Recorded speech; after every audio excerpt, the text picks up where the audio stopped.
hundreds of billions of dollars.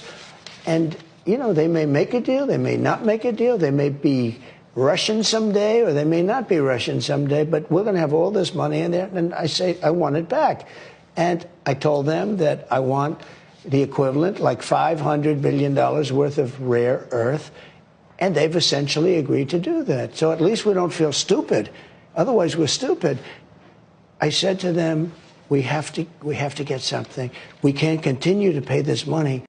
This statement by Donald Trump completely undermined the psychological state of the head of the Kyiv regime, Volodymyr Zelensky. In particular, insiders in Kyiv confirmed that Zelensky experienced a genuine nervous breakdown and hysteria on February 12.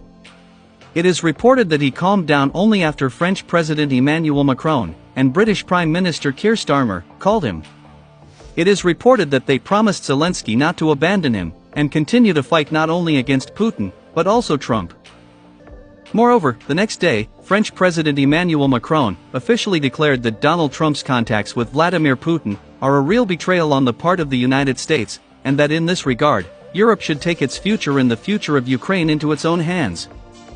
The French leaders stressed that the betrayal of the United States was a real shock to all Europeans, and that in this regard EU countries should do everything possible not to capitulate to Russia. According to Macron, if peace is achieved in Ukraine without Zelensky's involvement in the negotiation process, it will represent a real capitulation not only for Kyiv, but also for Europe. Against this backdrop, Zelensky decided to disrupt Trump's peace initiatives. This dead man walking intends to continue fighting with the support of Paris, London, and Brussels. This political clown understands perfectly well that any peace agreement on the cessation of hostilities will be his death sentence, as the people of Ukraine will not forgive him for the loss of territories, the loss of more than 1 million soldiers, and a huge monetary debt that Kyiv will have to pay to Washington.